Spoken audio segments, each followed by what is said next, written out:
And welcome to the first ever Graced Christian School, TED Ed. We are so happy to have our esteemed panelists and our parents and grandparents of our grade 12 students. These are students that have put in over 250 hours of research in their specific topics. Today is a dissemination of that research, and we couldn't be more proud. Let's pause for a minute and begin with a word of prayer. Dear God, today is a celebration of the plans that you have for these students. Father, we thank you for them. We thank you for the talents and the gifting that you have given them. And Father, we pray peace over them as they are experts in their topics. Father, we thank you for the investment of the panelists, the teachers, the mentors, the parents that have poured countless hours into them and stand behind them. Father, we thank you again and again for your plan for them. And as we celebrate them, we also celebrate all the opportunities and doors that you are opening for them as grade 12 students. So again, we thank you and praise you in Jesus' name. Amen. Today, in between our topics and our discussions, I will be introducing our panelists. But for right now, let me just tell you that our panelists include Mr. Jason Beach, Dr. Nadia Brezin, Mrs. Linda Smith, and Dr. Angela Rivera. We are very pleased that you are here this afternoon, and thank you for coming.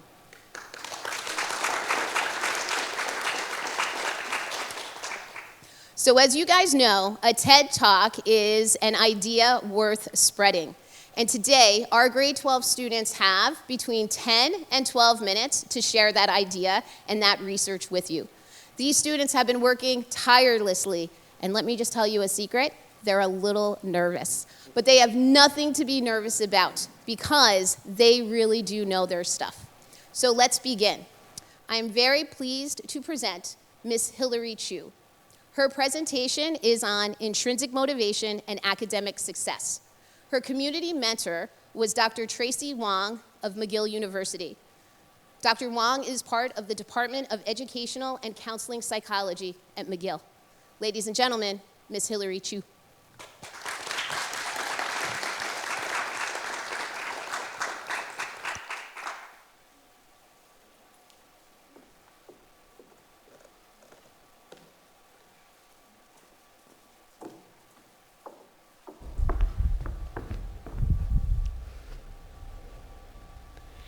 How many of you are not achieving the excellent academic performance you desire and knowing how to get it during high school? Here is a picture of a group of high school students. As you can see from the picture, they are learning. But can you tell from the picture which student has better academic performance than the others? No. The answer is that it is difficult to determine students' academic performance based on their appearance. It is because the factors that impact students' academic performance are not necessarily observable from the outside. I began my academic journey in Hong Kong from kindergarten to grade 8 before arriving in Canada 4 years ago. When I was in grades 1 to 4, I was always a student who received one of the last few academic standings in my class. There were 35 students in my class, and my academic standing was at 29. I struggled with my homework, tests, and exams.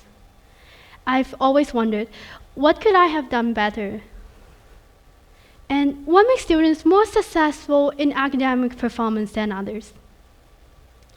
Now that I'm studying high school in Canada, I realize the educational system in Hong Kong is so different from that in Canada.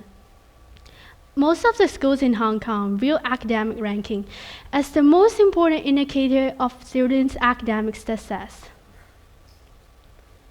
Therefore, a lot of school systems in Hong Kong use an academic ranking system to rank students' scores within the grade and the class. In contrast, schools in Canada foster a holistic approach to education and do not view academic ranking as the most important indicator of academic success. Have you ever thought about pursuing an excellent academic performance in school, but haven't yet discovered how to get started on that path. After conducting research and reading many scholarly articles, I have found the answer. My main discovery is that students' levels of intrinsic motivation plays an important role in students' academic performance. As stated by Dr. Angela Rivera, I can't really think of a single example of somebody I've studied who has become truly great at what they do without intrinsic motivation. Intrinsic motivation enables students to excel in their academic journey.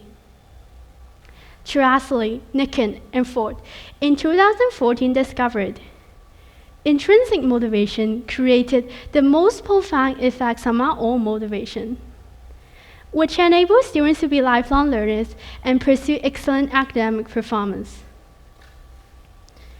I decided to discover how intrinsic motivation impacts high school students' academic performance, as seen through their grades, self-efficacy, and growth mindset.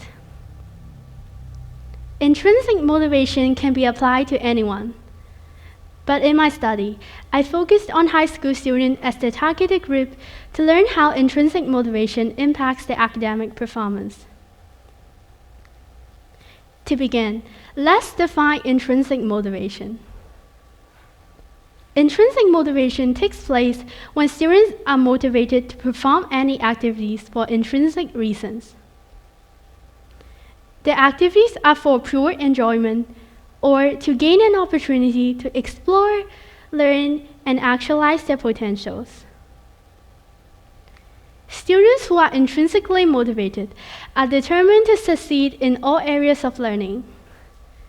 They try diligently to be successful, have high performance levels, manage their time wisely, and develop greater self-confidence. Sarah Keller in 2019 said, students who are interested in the subjects will prepare for the class, ask questions, join discussions, focus on the learning, and persist during difficult times, which help them earn better grades than students who are not intrinsically motivated. Fortunately, when I transferred from a traditional school to a non-traditional school in grade 4, learning became interesting and fun.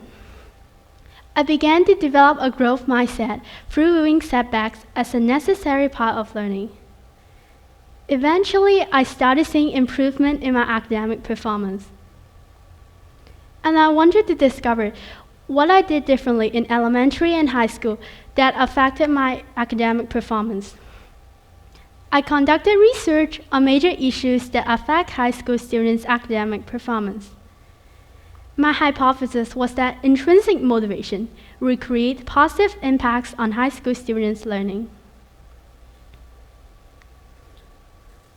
I decided to test the result that had a direct impact on intrinsic motivation on high school students' academic performance through 16 questions in the surveys. I collected 61 surveys from 7 maritime high schools and sorted them into 2 groups. 55.7% female and 42.6% male. More than half of the students' ethnicities were Canadian, followed by Asians, Hispanics, and mixed ethnicities. 5 multiple choice questions from the survey were designed to gain insights about students' background, including the grade, gender, ethnicity, academic average for the present year, and the level of understanding about intrinsic motivation. 6 multiple choice questions, ranging from 1, representing strongly disagree, to 4, representing strongly agree, were intended to understand how intrinsic motivation impacts high school students' self-efficacy and growth mindset. The remaining 5 questions were open-ended questions to gain qualitative insights about students' motivation. The students' level of intrinsic motivation were measured based on 5 questions, with 4 scores a question each and a total of 20 scores. My results were as followed.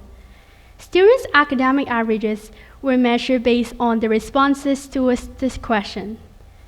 What is your academic average this year? Students' average intrinsic motivation scores were calculated from the total scores of intrinsic motivation within each group of academic averages and divided by the number of students in the group. Students' intrinsic motivation were significantly related to their grades, such that high school students with a higher intrinsic motivation in learning were associated with excellent academic performance. My research agrees with Foylan research in 2012 that intrinsic motivation in learning will lead to much academic improvement among grades 10 to 12 students. Now, I will give you another definition. Self-efficacy is a student's belief that he or she can succeed in any situation with no outside help. Sarah Keller in 2019 said, self-efficacy determines how students think, feel, and behave. It enables students to believe they can understand the most complicated subjects, provide the best effort when doing homework, learn skills in the best way possible, believe they can be successful, and get good grades. Students who have a higher intrinsic motivation perceive themselves as more competent within that subject than students with lower intrinsic motivation, enabling them to believe in themselves and be more confident to achieve better academic performance. My survey results show that high school students' intrinsic motivation correlates with the levels of self-efficacy. Student self-efficacy was graded based on the responses towards the statement. I feel competent about learning in general. This question allowed respondents to rate their self-efficacy levels from 1, representing strongly disagree, to 4, representing strongly agree. The figures show that students who have higher intrinsic motivation have higher self-efficacy and higher academic performance. The graph showed a gradual increment of self-efficacy from low to high academic performance. A higher than expected self-efficacy was found in 60 to 70% academic averages, which was affected by small sample size containing 3 students. Students' intrinsic motivation correlates to levels of self-efficacy, such that high school students with a higher intrinsic motivation were associated with excellent academic performance. Dweck in 2016 said, students with growth mindset believe they can develop their talents and ability through hard work, dedication, right strategies, and others' help. Students with growth mindset view talents as the beginning point, which creates passion for learning and resilience essential for excellent academic performance. My survey results show that high school students' intrinsic motivation correlates with the levels of growth mindset. Students' growth mindset was graded based on the responses towards the statement. I believe my intelligence is not fixed, and I can enhance my skills in learning through dedication and practices. This question allowed respondents to rate their growth mindset from 1, representing strongly disagree, to 4, representing strongly agree. The figures showed a gradual increment of growth mindset from low to high academic performance. A higher than expected growth mindset was found in 60 to 70% academic averages, which was affected by small sample size. In 2018 said, students with growth mindset do not see their intelligence as fixed traits or defeated by the threat of failure.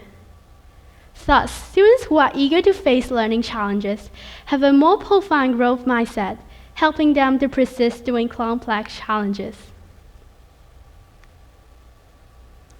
Before I finish, let me leave you with this final thought.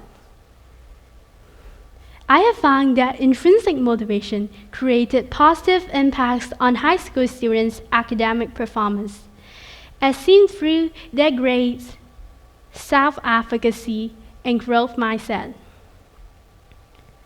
Research confirms that intrinsic motivation helps students strive for academic excellence. If you foster intrinsic motivation with a strong belief and a growth mindset, you are much more likely to become successful. Your interest in learning helps you acquire excellent academic performance and pave the path to your future success. This successful person could be anyone, even someone sitting next to you, your neighbor, friend, or classmate. It could also be you, and that is an idea worth spreading. Thank you.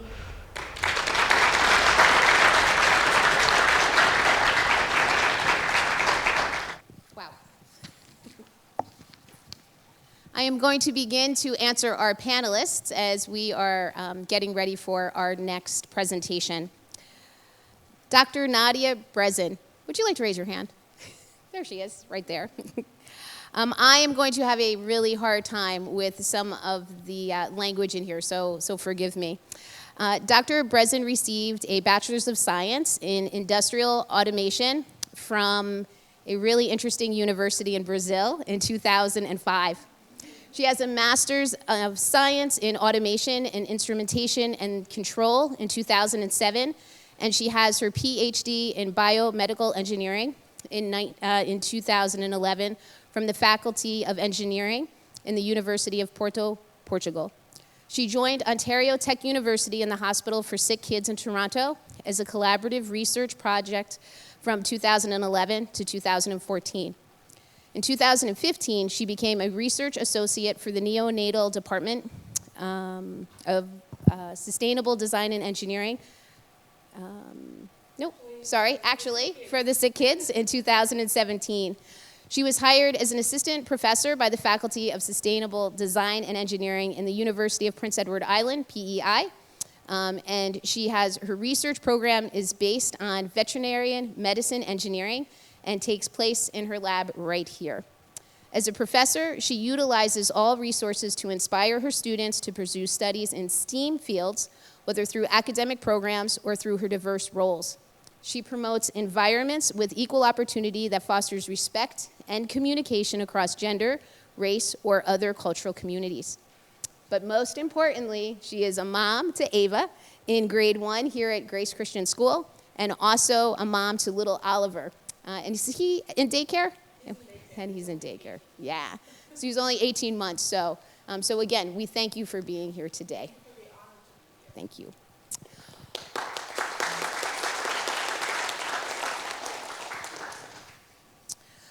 Gloria Kwong is our next presenter. She is presenting on drama education and exploring theater to self-impact conception.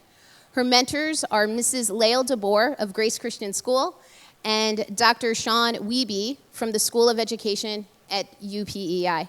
Ladies and gentlemen, Miss Gloria Kwong.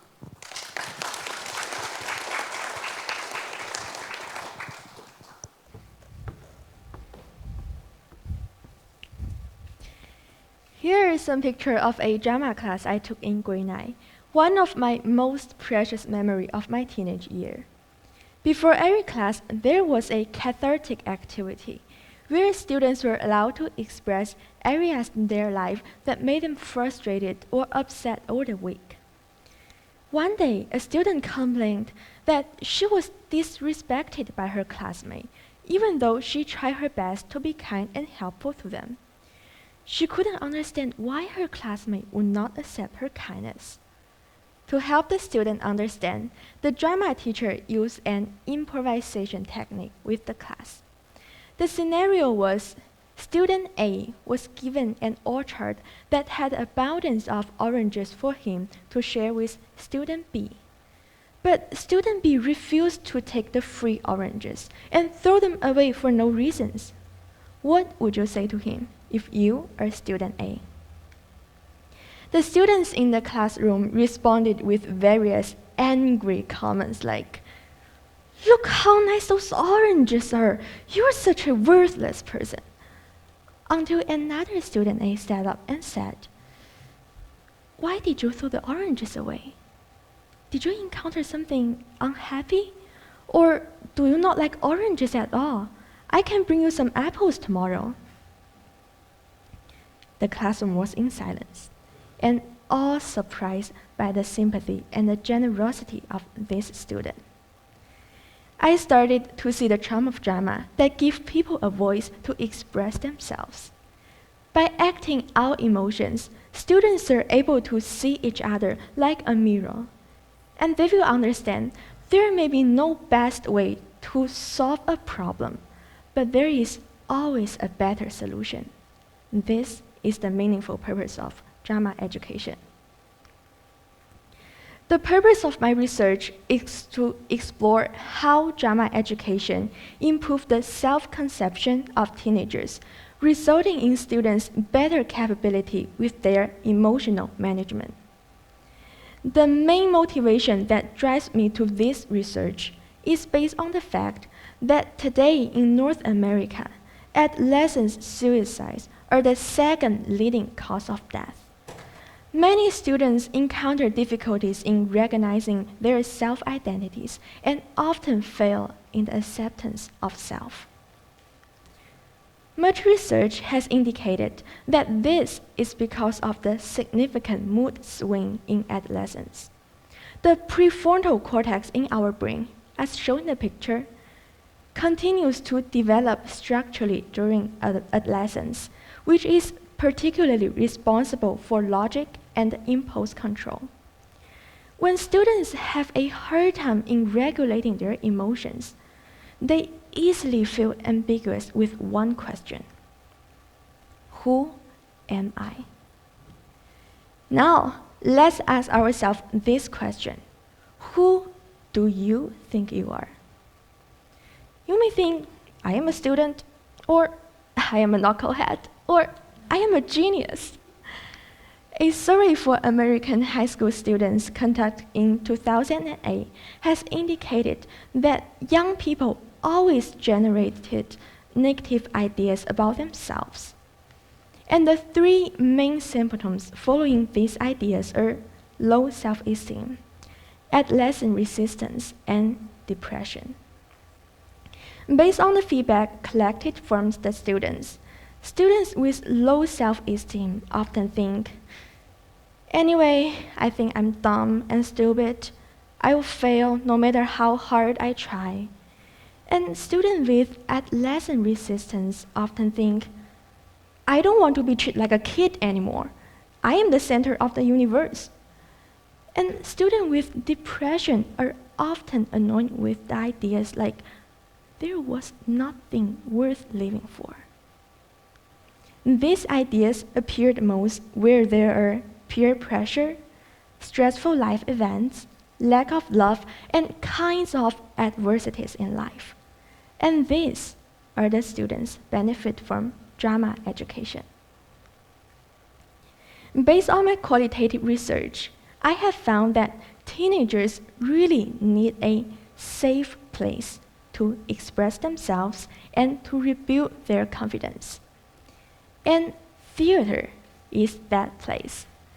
I discovered one very effective technique in my research that can help students with their emotional abilities.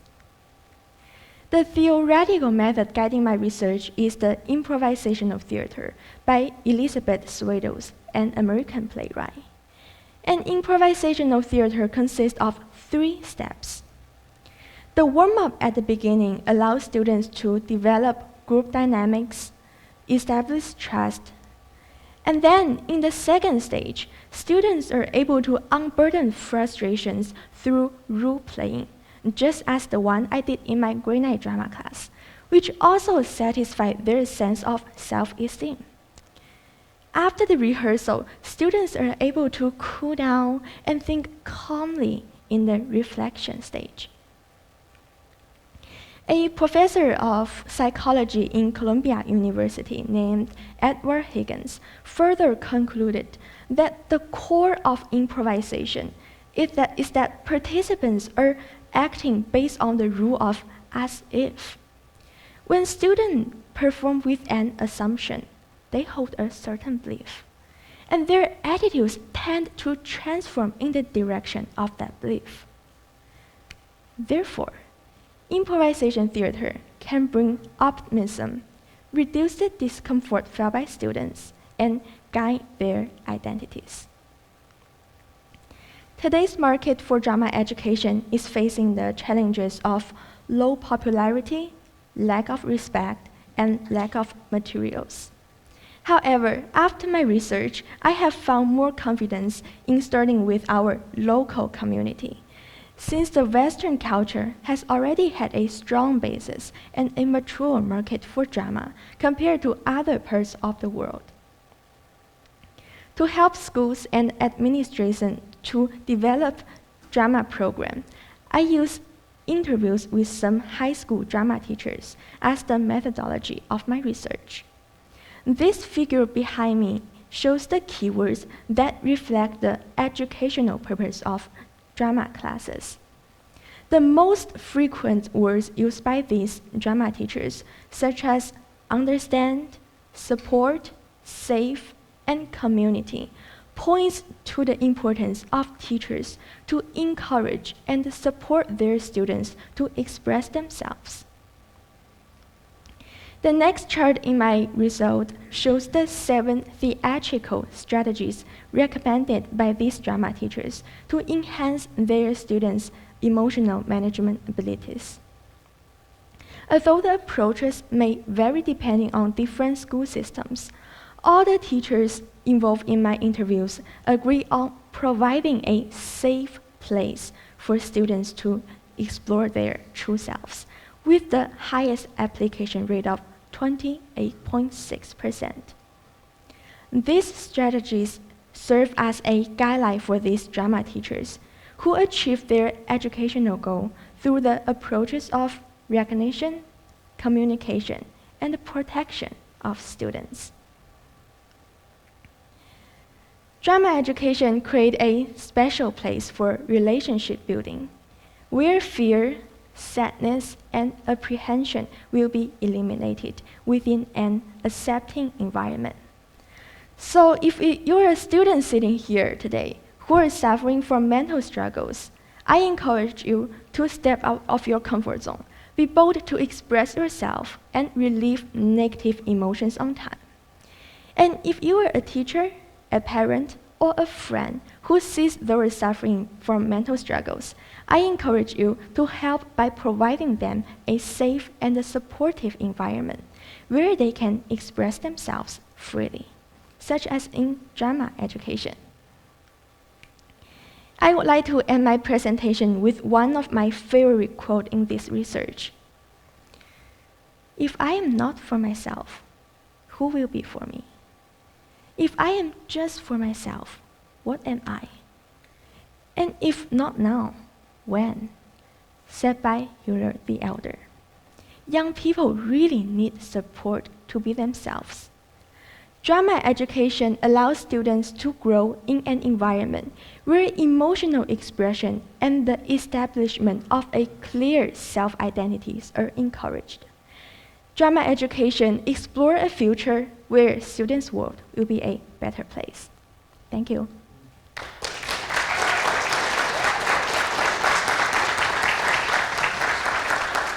All right, so now we have Miss Michaela Holloway. She's presenting North American best practices for social and emotional learning programs for the prevention of adolescent suicide during COVID-19. Her mentor was Mr. Stephen Butler from UPEI. He holds a doctorate of psychology and is part of the psychology department there. Ladies and gentlemen, Miss Michaela Holloway.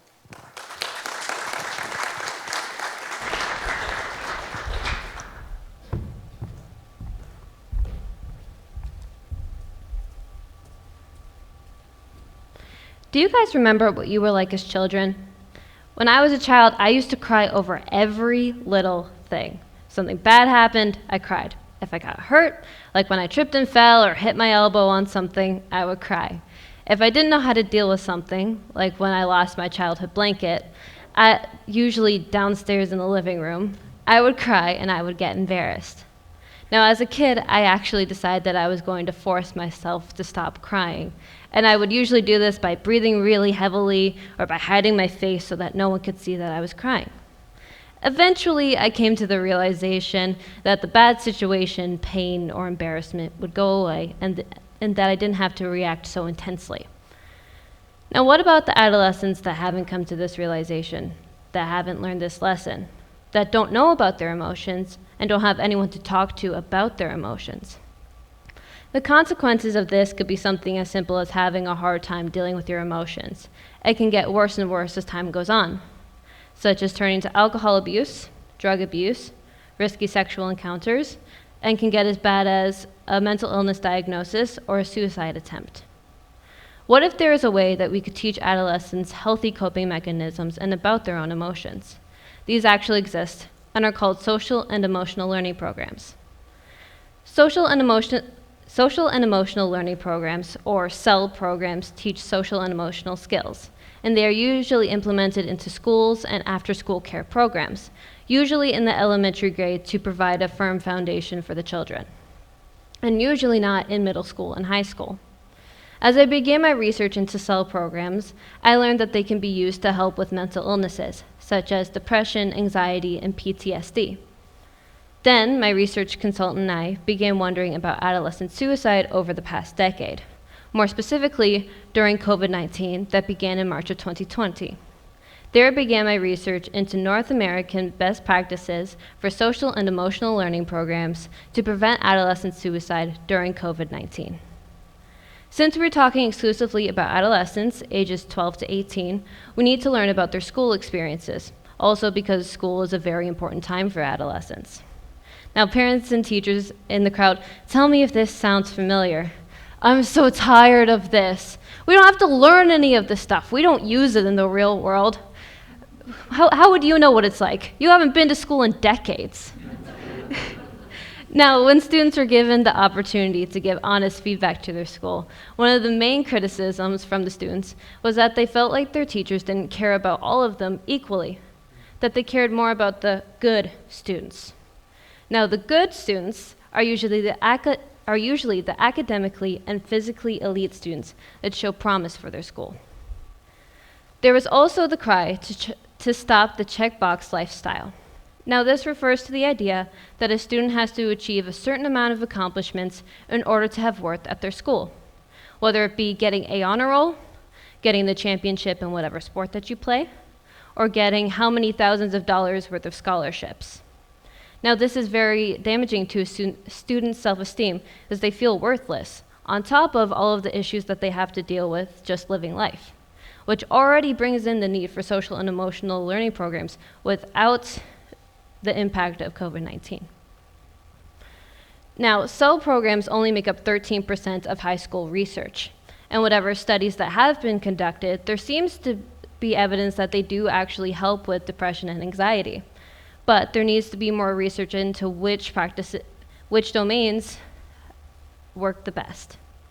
Now, there are 5 social and emotional competency domains identified by the Collaborative for Academia. They are self-awareness, self-management, responsible decision-making, social awareness, and relationship skills. Now, all of these domains can be worked together into one singular SEL program, or you can take one of these domains and work in other skills that an adolescent would need, such as determination, motivation, autonomy, academic achievement, risk prevention in suicide, alcohol, and in drugs, and so many other skills that we don't really think about having. Now, how does COVID impact adolescents' psychological? Now, we don't actually know the statistics in North America because there haven't been that many studies, but there was a study in Wuhan, China that had 1,210 respondents. 53% of those respondents reported a moderate to severe increase in severe psychological impact. 28% of those respondents reported a moderate to severe increase in anxiety symptoms, and 16% reported a moderate to severe increase in depressive symptoms. Now, how does this affect suicide rates?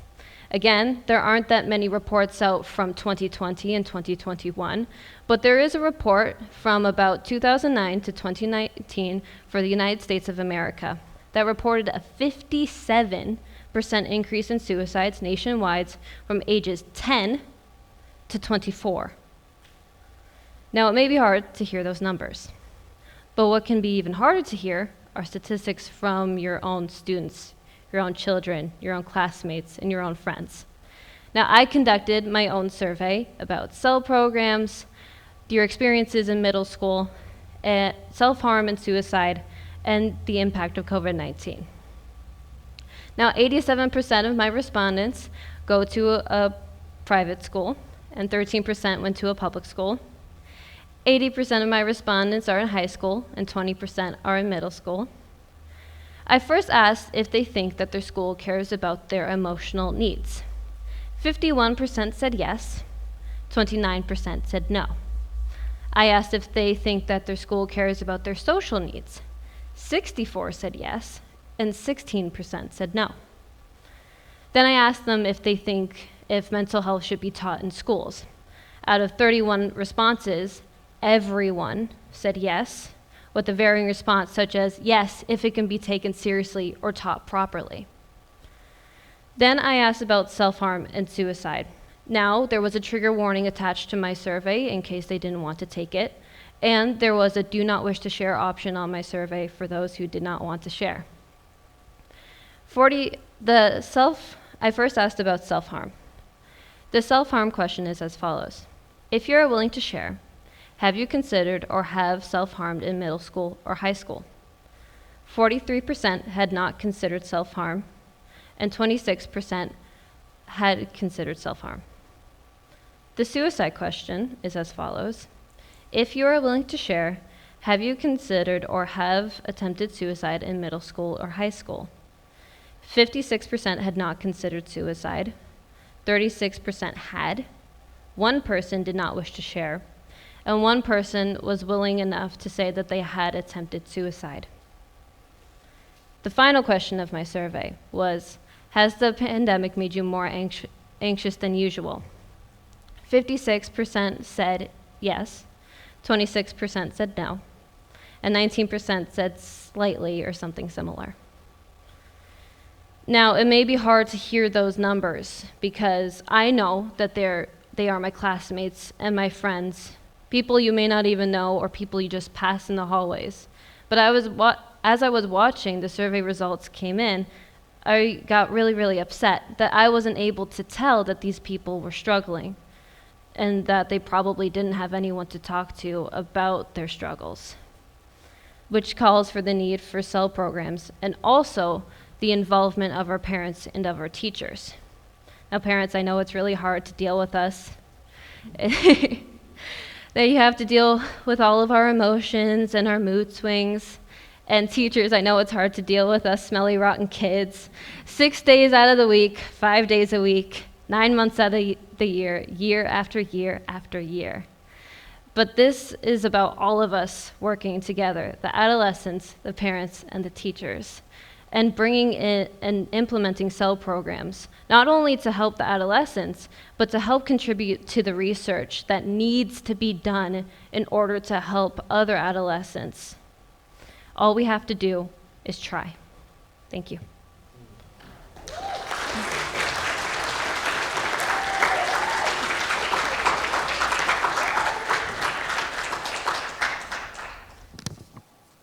I would now like to introduce Dr. Angela Rivera.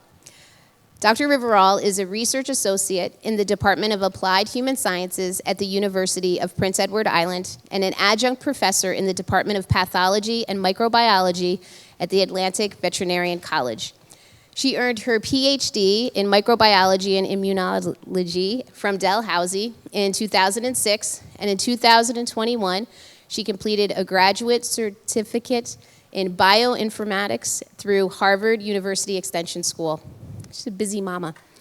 She conducts research in the precision health field, specifically focused on stem cell biology and the development of biomarkers for concussion, pancreatic cancer, and inflammatory bowel disease.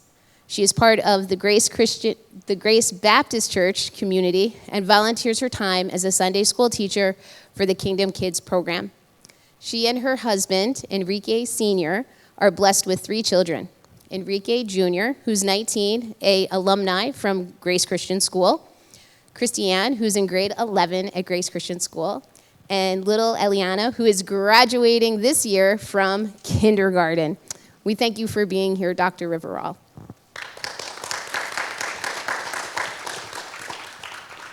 Now we have Mr. Ben Zhang. He is presenting Autonomous Vehicles, the Morality and Legislation. His mentor was Graham Miner, who is the Director of Highway Safety for Prince Edward Island. Mr. Ben Zhang.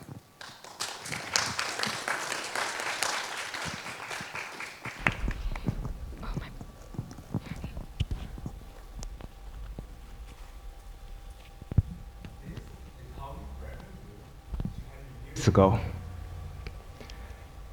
And this is the way to grab your milk back in 1970s. And this will be the way to grab your milk in the future. That's how far technology has developed over the last 200 years. Now we're very close to the stage of autonomous vehicle. There are various benefits brought by autonomous vehicle. Decrease traffic accidents numbers, save time, no necessities to learn a new skill, but the future of autonomous vehicle is more than that.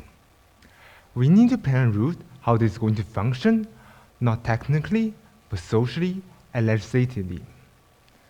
Hi everyone, today I would like to talk about legislation, ethics, and society of autonomous vehicle. In 1960s, around 5 people died due to collisions for every 100 million miles driven in America. In 1980s, around 3.3 people died due to collisions for every 100 million miles driven. In 2000, this ratio has decreased to 1.5 people. This is what I've done to improve. We developed the seatbelt, we developed automatic anti-brake system, and airbag.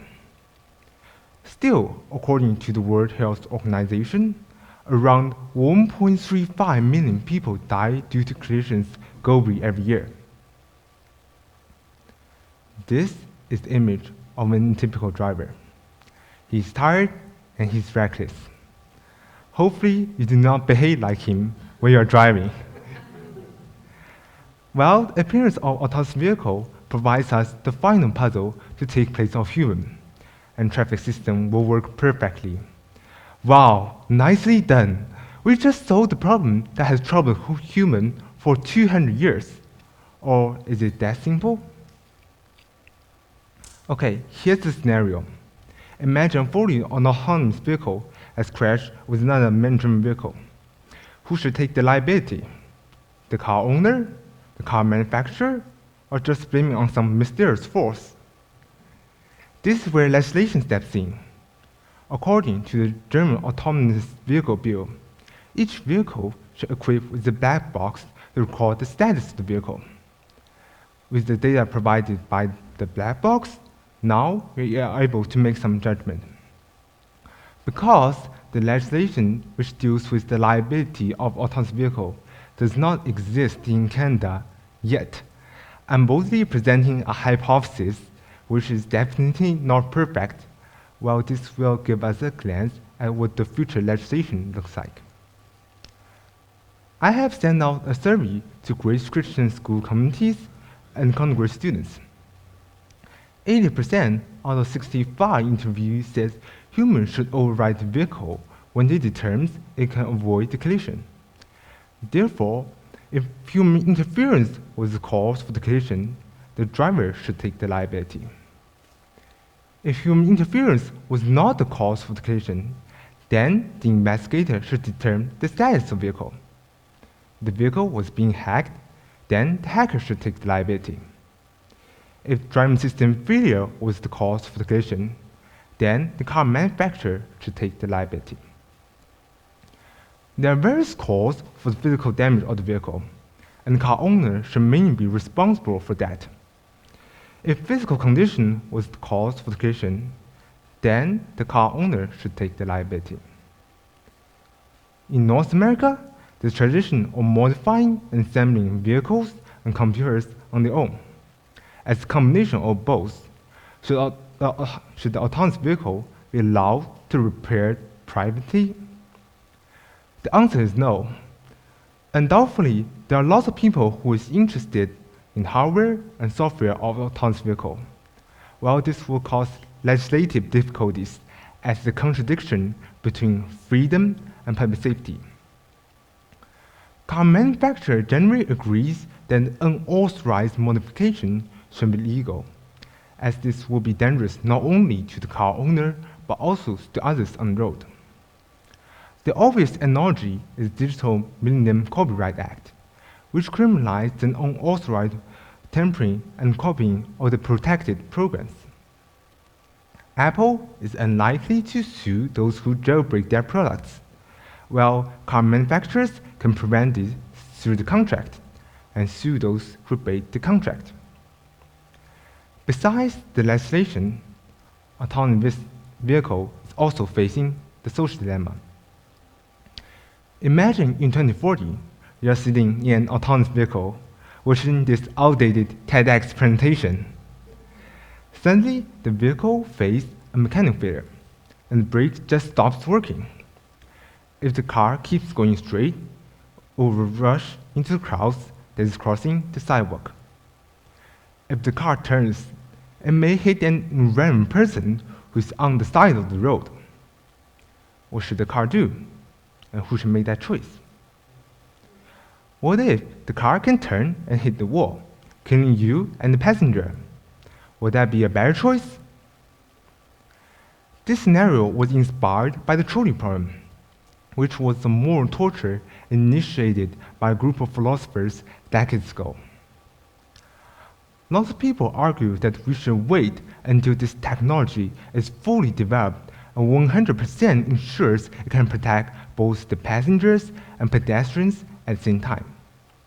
Alright, as I have already mentioned, around 1.35 million people die due to collisions globally every year. An autonomous vehicle can eliminate 95% of the collision. The last 5% will take over 50 years to achieve. If we wait until this technology is fully developed, based on the current death rate, around 60 million people will be sacrificed. Waiting for the foolproof technology should not be the most preferred choice. People on social media tried all kinds of ways of avoiding answering this question. Some people say the car should just slide through the gap between passengers and bystanders. And others say that we should make the seat injectable so that we can protect both at the same time. Most people come to the third option, how to make the choice. I found this very interesting website called MIT Moral Machine. And this is the first question I pulled out from this website. How would you choose? People usually judge who should live based on their personal perspectives of their social value, while this is against the idea of equality. The German government has already issued its first batch of autonomous vehicle driving. Among the 20 principles published in Automated Vehicular Traffic, this one connects to the social dilemma. The ninth principle states that in an inevitable accident, it is strictly forbidden to use attributes of the crowd as a criterion. And this is against the moral test, which asks people to make choices between people's attributes. Now, we have stated that we should avoid using attributes of the crowd as a criterion. We come back to the trolley problem. Should the autonomous vehicle turn in order to minimize the damage, even if it means killing you and the passenger? Or should the car follow rules such as don't kill, so that you should not intentionally hurt others, even if it means killing more people? According to a survey conducted by Eli Rowan, most people prefer the vehicle to minimize the damage. And here comes the interesting part. And most people will not buy such vehicle. They want a vehicle that can protect their safety at all costs, while expect others to buy a vehicle that can minimize the damage. When personal interest contradicts with the public interest, most people prefer the former than the latter. Legislation reflects the common value of society, and it is important to understand that regulations provide the bottom line for all who are debating about ethics and other aspects of society. Legislation reflects common value in society and provides a compromise solution for the majority. Thank you. When we were looking at the order of our presentations, we realized that we were going to get more and more controversial as the day went on. So there was definitely a method to our madness. Before I introduce our last presentation, I'd like to introduce our final panelist. This is Mr. Jason Beach. He has been part of the Grace Christian School community in Charlottetown, PEI, for 22 years, with this being his 16th year as the head of school's principal. He holds a BEd from Toccoa Falls College and a Master's of Education from Liberty University.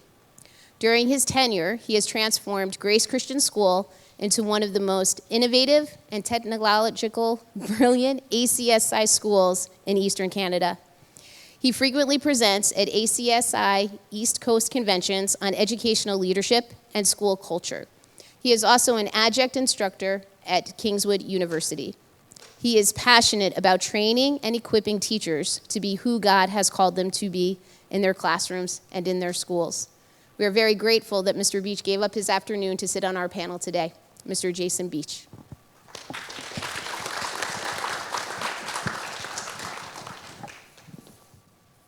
How many ladies are in the house? I'd like you to raise your hand right now. If you are a lady, raise your hand. All right, ladies, hold on to your hats. This one's for you. I'm very proud to present Marley McKinnon. She is presenting on women's health issues in a male-centric medicine. Her mentor was Mrs. Patricia McPhail-Dara. She is the head of the School of Nursing at UPEI. Ladies and gentlemen, Miss Marley McKinnon.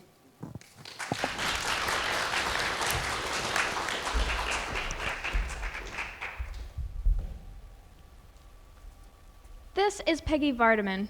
She's a retired kindergarten teacher living in Oregon. One day when she was walking up her driveway, she started to sweat and felt a little nauseous, so she decided to be on the safe side. She would go to the hospital. When she saw a doctor, they proceeded to tell her she pulled a muscle in her shoulder walking up her driveway. So, as anyone else would, she went home. The next morning when she woke up, she was feeling far worse, so she decided she needed to go back.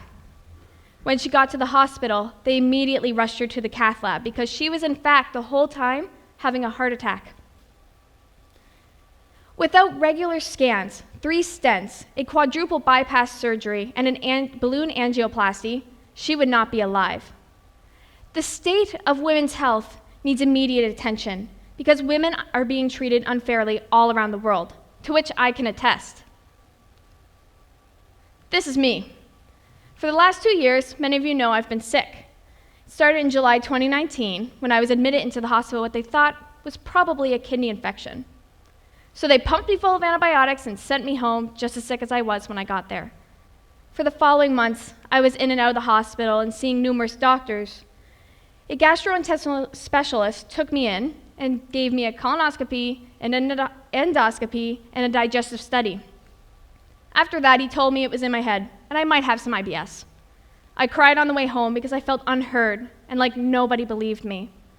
It wasn't until I went to see a female naturopathic doctor that she diagnosed me with SIBO, a condition in which the bacteria in your stomach migrates to your small intestine. Today, I'm doing much better, but I'm still recovering.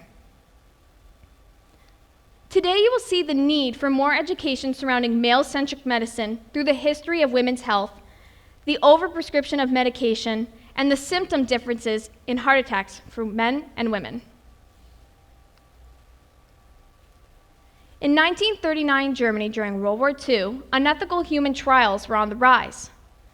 These are trials performed without a patient's consent. So here in North America, we put certain laws in place to prevent this, one of them being the exclusion of women of childbearing age.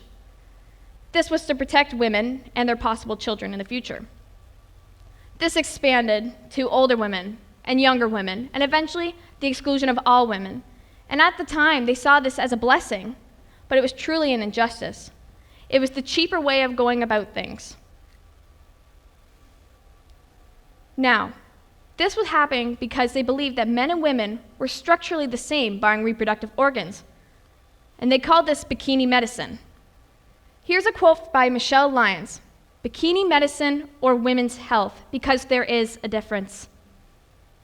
You may think, okay, that was 100 years ago. That doesn't happen anymore. Well, if you think that, you are wrong.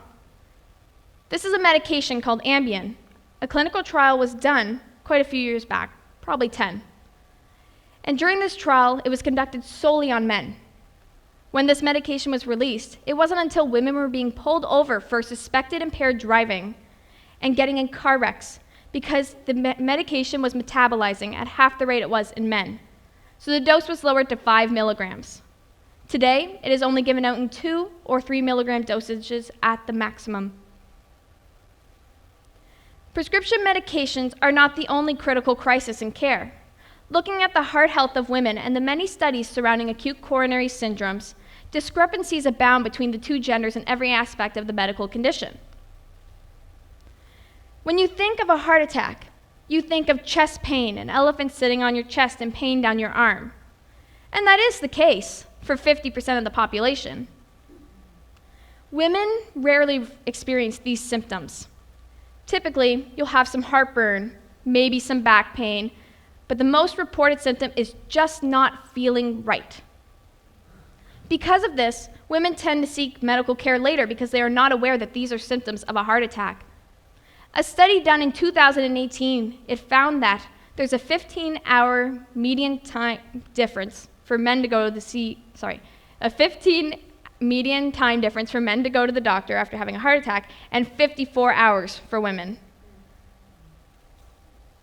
This is also why women are more likely to die within 1 year of a heart attack, or more likely to have another heart attack or go into heart failure after 6 years.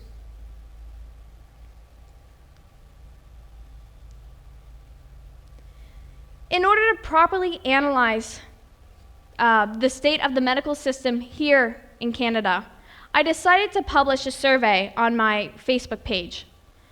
The survey was open to my friends and friends of friends, so it could reach many people.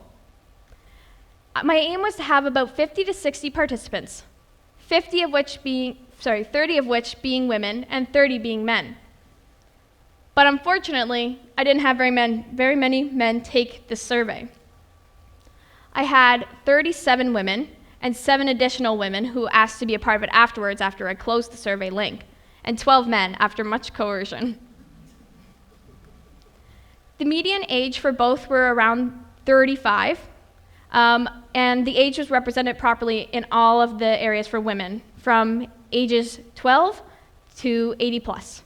And for men, there were no age representations for the category 60 to 70.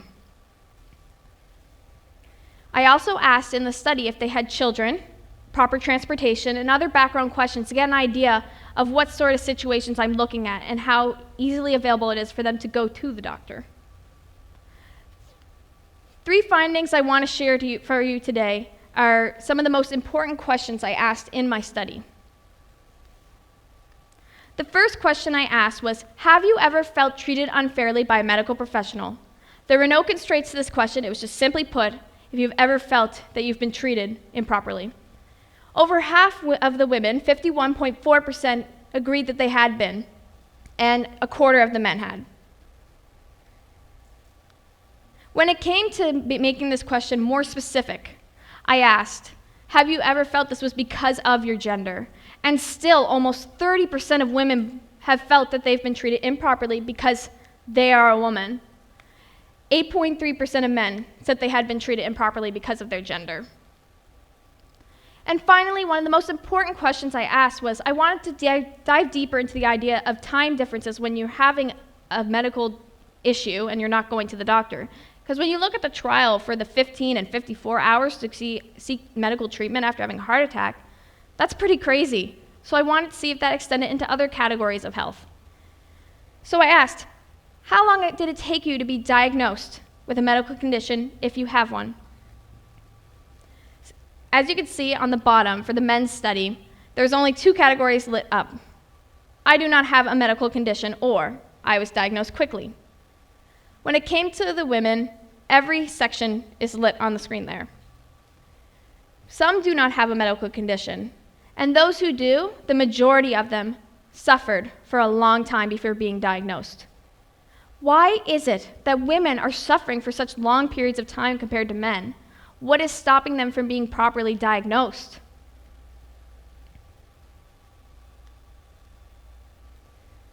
Today I want to leave you with a mission. I want you to talk about this and make it more widely known. Women's health has been pushed away, and now it is only a male-centric medical system.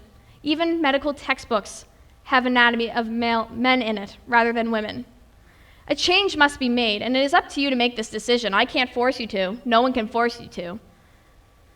But if you choose to stand up for a women's right to health care, you are not only standing up for women's rights, you are standing up for human rights. Thank you.